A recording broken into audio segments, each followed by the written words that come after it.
अस्सलाम वालेकुम ninth class. आज हमने एजुकेशन में सेकंड चैप्टर स्टार्ट किया था, तालीम का दायरा कार और वज़ाइफ। तो आज बेटा उसके हमने पेज नंबर 9 की भी रीडिंग हो गई थी, 10th की भी हो गई थी। आज हमने पेज नंबर 11 की रीडिंग करनी है। ओपन करें बेटा पेज नंबर 11।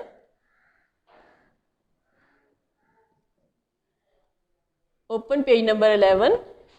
आज हमने देखना है कि तालीम के वज़ाइफ क्या हैं। ठीक है, किसके बारे में आज टॉपिक क्या है हमारा? तालीम के वज़ाइफ। तालीम के वज़ाइफ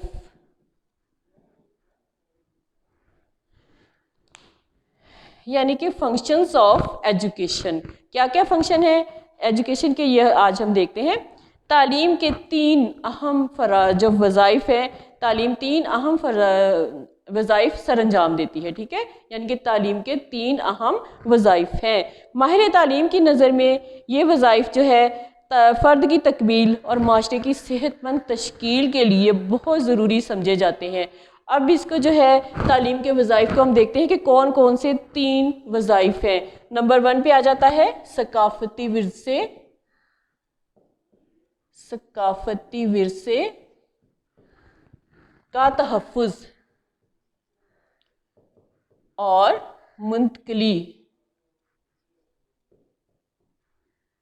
नंबर 1 पे है कि सकाफ़ती विरसे का तहफ़्फ़ुज़ और मुंतकली, यानी कि सकाफ़ती विरसा हमारा जो है, हमारा रहन सहन के आदाब, तौर तरीके, हमारी रसूमात, हमारी इक़दार, ये सारी जो बातें हैं ये सारी हमारे सकाफ़ती विरसे में आ जाती हैं। ठीक है, तो हर मुआशरे की कोशिश होती है कि सकाफ़ती विरसे को अपना जो है उनके तहफ़्फ़ुज़ भी किया जाए, यानी कि वो ख़त्म भी ना हो और उनको बाकायदा उनको आगे भी पहुँचाया जाए। मुंतकली क्या होता है कि आगे पहुंचाना, यानी कि नई नस्ल तक सकाफ़ती विरसे को पहुंचाना। तो इसके लिए उन्होंने, आज हम इस टॉपिक में देखते हैं कि क्या है। ठीक है, अब नंबर 2 है, इसके 3 पॉइंट है। ठीक है, नंबर 2 है सकाफ़त की तश्कील नौ। सकाफ़त की तश्कील नौ। अब इसमें क्या देखा जाता है कि कौन से ऐसे हमारी सकाफ़त के कौन से ऐसे जो हैं कुछ ऐसी इसमें बातें हैं जो कि सही नहीं है, लेकिन हम सिर्फ इसलिए उनको अडॉप्ट कर रहे हैं कि हमारे बड़ों ने वो हम तक पहुंचाई, तो हमें उनको आगे उसी तरह से पहुंचाना है। बल्कि उसको ये देखा जाए कि उसमें से कौन कौन सी जो है जो नुकसानदेह हैं बातें, ठीक है, तो उन बातों को ख़त्म कर दिया जाए। उसके अलावा उनमें ऐसी बातें ऐड कर दी जाएँ जो कि फ़ायदे के लिए हों। तो इस तरह से जो है सकाफ़त की तश्कील नौ हो जाती है। और उसके बाद जो है यानी कि अपनी जो आइंदा नस्ल को मुंतकिल किया जाता है तहजीबी वर्सा। तालीम का इंतहाई अहम फरीज़ा है कि वो माशरती ज़िंदगी की तश्कील नौ करे, और ये सारा सिस्टम जो है तालीम के ज़रिए से किया जाता है कि तालीम जो है सकाफ़त की एक तो उसका तहफ़्फ़ुज़ करे और उसको आगे मुंतकिल करे, और दूसरा उसकी तश्कील नौ करे। ठीक है, और उसके बाद इसकी एक तीसरा पॉइंट है कि फ़र्द की ज़रूरियात की तकमील। फ़र्द की ज़रूरियात की तकमील।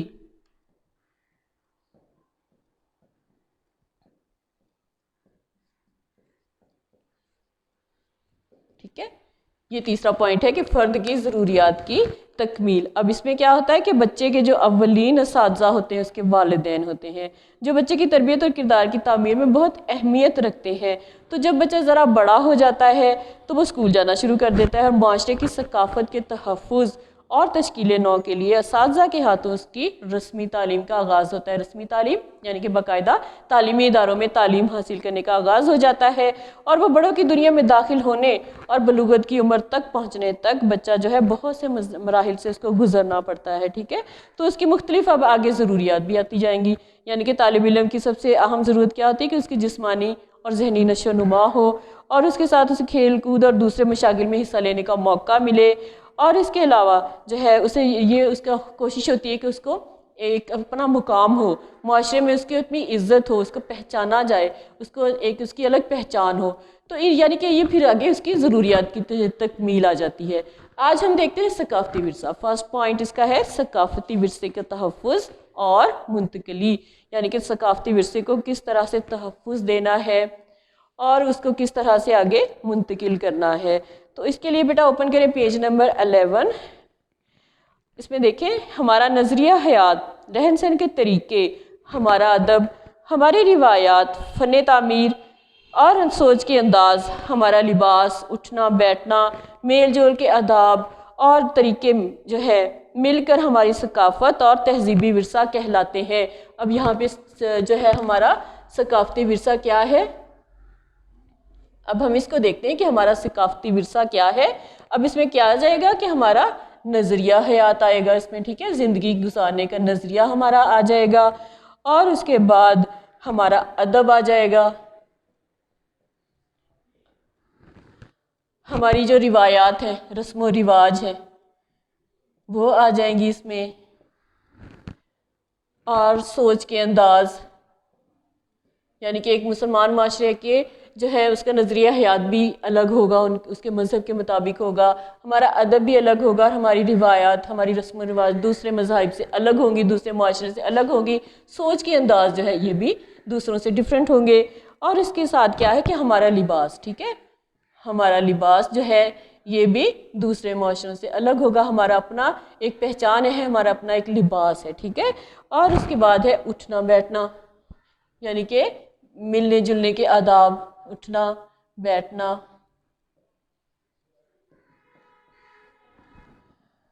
फिर है मेल जोल के आदाब। अब एक दूसरे के साथ ज़ाहिर माशरे में रहना है तो मेल जोल होता ही है, एक दूसरे के साथ मिलना जुलना होता है। किस तरह से मेल जोल के आदाब है, ये हमारे जो है ये हमारा तहजीबी विरसा है, सकाफ़ती विरसा है, ठीक है। और ये सारे तरीके जो है मिलकर क्या कहलाता है, सकाफ़ती विरसा। तो ये सारा जो है ये क्या कहलाएगा, सकाफ़ती विरसा, ठीक है। नज़रिया हयात, हमारा अदब, हमारी रिवायात, सोच के अंदाज, लिबास, उठना बैठना और मेल जोल के आदाब जो है ये सारा जो है उसमें आएगा सकाफ़ती विरसे में, ठीक है। ये हमारा सकाफ़ती विरसा है। और इसको हमने जो है किस तरह से हमारी सकाफ़त तहजीबी जो विरसा कहलाते हैं, ठीक है। इसमें ज़िंदगी के वो तमाम तरीके शामिल हैं जो हमने अपने बुज़ुर्गों से सीखे।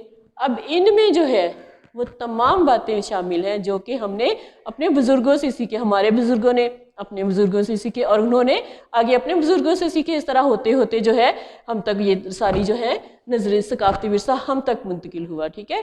अब हमने इसको आगे मुंतकिल करना है, तो इसको कहते हैं मुंतकिल होना, यानी कि सकाफ़ती विरसे जो है उसका तहफ़्फ़ुज़ और मुंतकिल होना। यानी कि जो बातें बहुत पहले थी, हज़ारों साल पहले, वो इसी तरह एक नस्ल से दूसरी नस्ल पहुंची, दूसरी से तीसरी नस्ल पहुंची और पहुंचते पहुंचते वो आज के दौर में आ गई। तो इस तरह जो सकाफ़ती विरसा है उसका तहफ़्फ़ुज़ जो है होता रहा, यानी कि वो महफूज होता रहा, एक नस्ल से दूसरी नस्ल तक पहुंचता रहा। और इसमें जो है इसके तमाम वही तरीके हैं जो हमने अपने बुज़ुर्गों से सीखे हैं।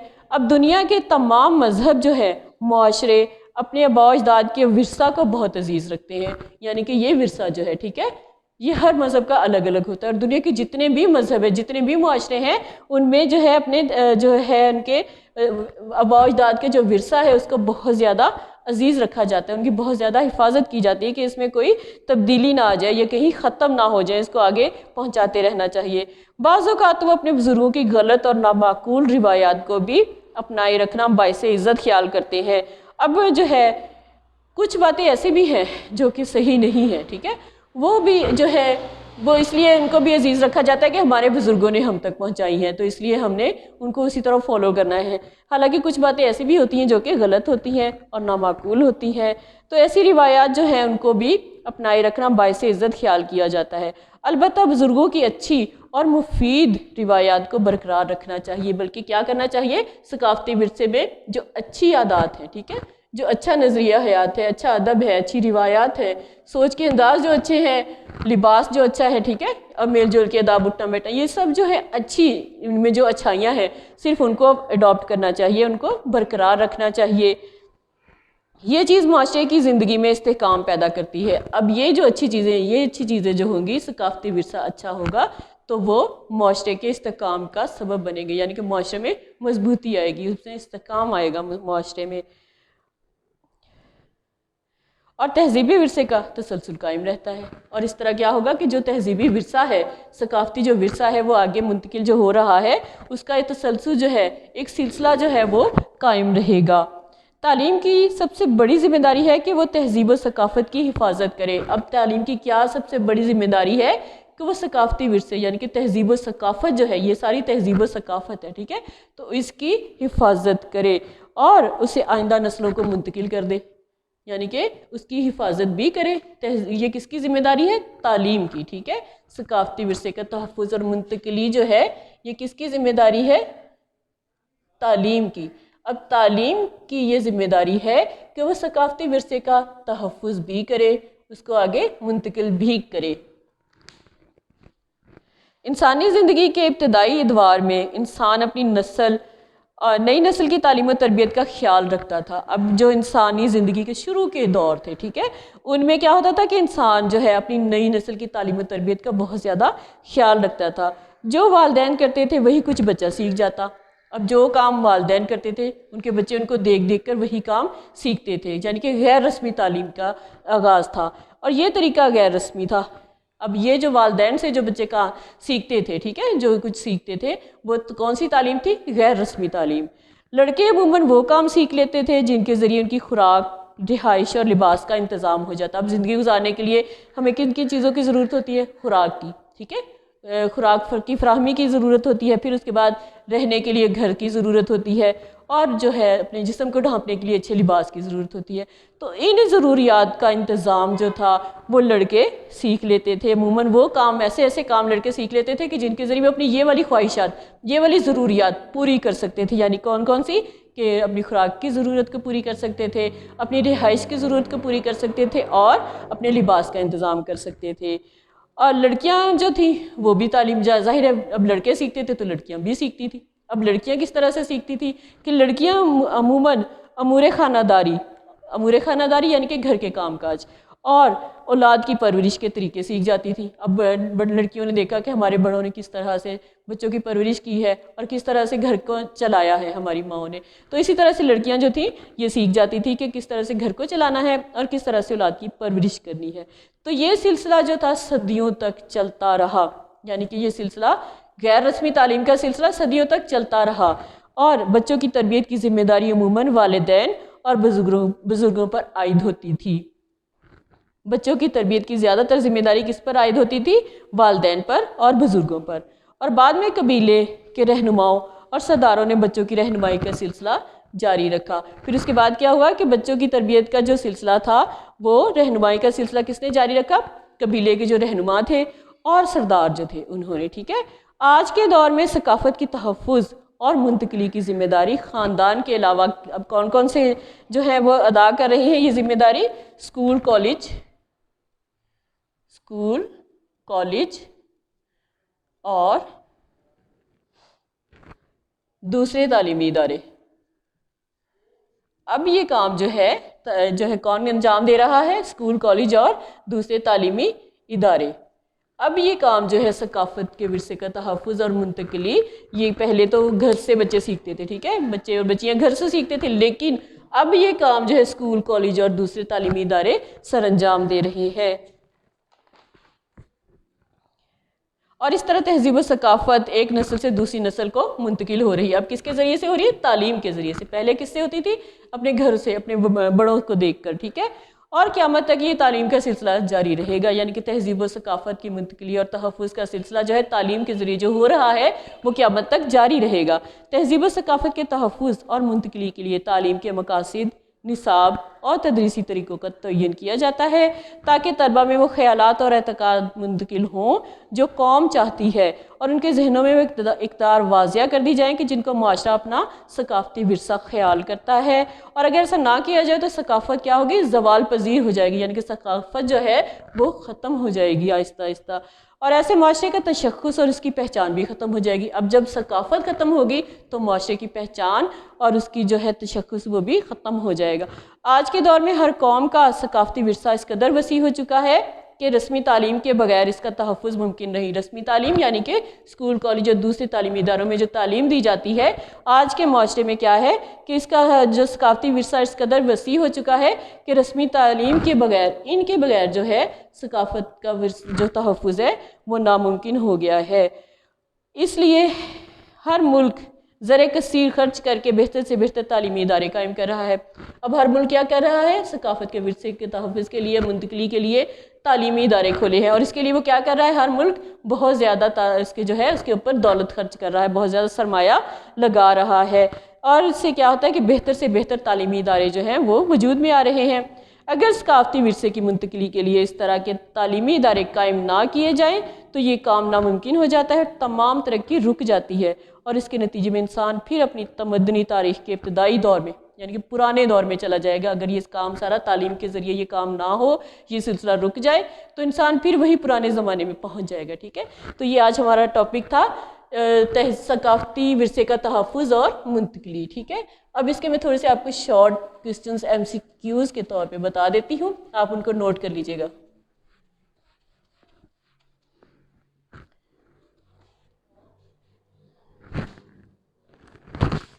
सकाफ़ती विरसे का तहफ़्फ़ुज़ और मुंतकली टॉपिक है। ठीक है, इसमें से हम थोड़े से MCQs बना लेते हैं। तालीम, नंबर 1 है तालीम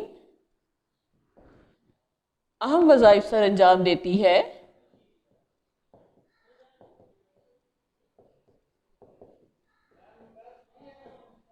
कितने?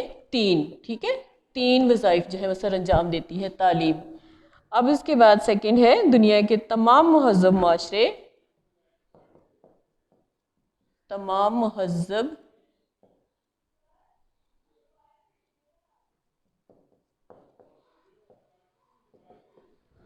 माशरे अपने आबा अजदाद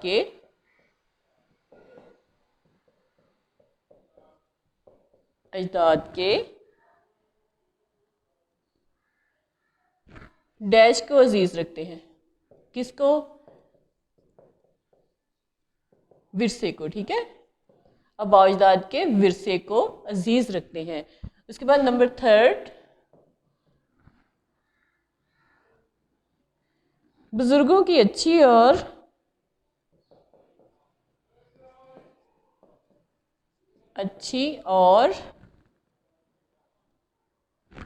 डैश को बरकरार रखना चाहिए। अब बुजुर्गों की कौन सी बातों को जो है बरकरार रखना चाहिए? अच्छी और मुफीद रिवायात। ठीक है, रिवायात को बरकरार रखना चाहिए। नंबर 4, इंसानी जिंदगी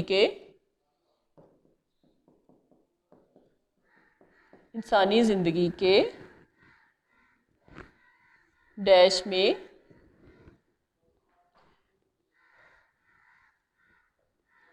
इंसान अपनी नई नस्ल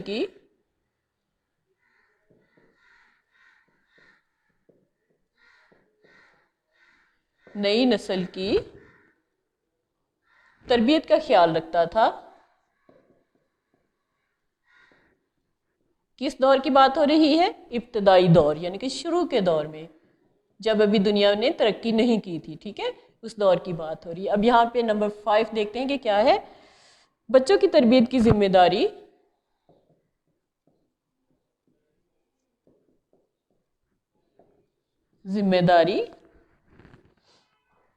अमूमन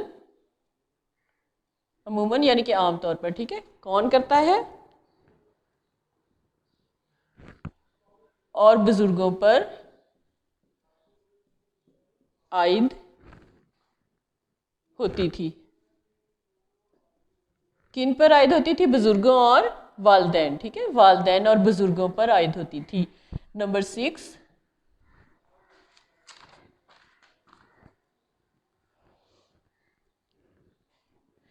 आज के दौर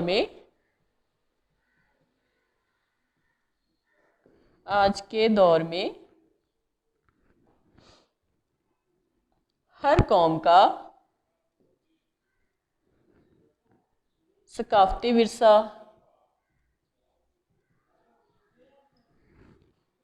इस कदर वसी हो चुका है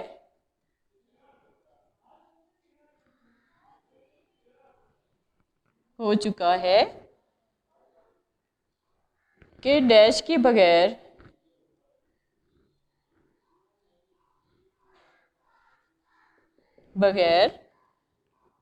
उसका तहफ़्फ़ुज़ मुमकिन नहीं।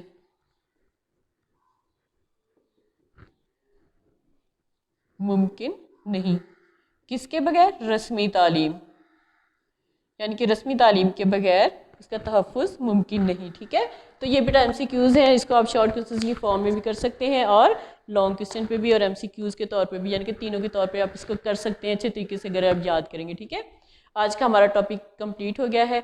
अब मैं आपको थोड़ा सा, मैंने जनरल नॉलेज का एक सवाल आपसे पूछा था कि जो है दुनिया में ऐसी कौन सी चीज़ है सबसे ज़्यादा इस्तेमाल की जाती है। आपने इसका आंसर मुझे उम्मीद है कि सोचा होगा कि क्या है, तो अगर आप बताएं तो ठीक है, वरना मैं आपको बता देती हूँ कि पैसा जो है वो दुनिया में सबसे ज़्यादा इस्तेमाल होने वाली चीज़ है। ठीक है, अब आपने बताना है कि इंसान मार्च में फरवरी से ज़्यादा खाना क्यों खाता है। मार्च के महीने में फरवरी से ज़्यादा खाना क्यों खाता है। ठीक है, तो ज़रा सोचिएगा, दिमाग पे जोर दीजिएगा। अब इसके साथ ही बेटा आपका आज का लेक्चर कंप्लीट हो गया है। अल्लाह हाफिज़, स्टे हैप्पी, स्टे ब्लेस्ड।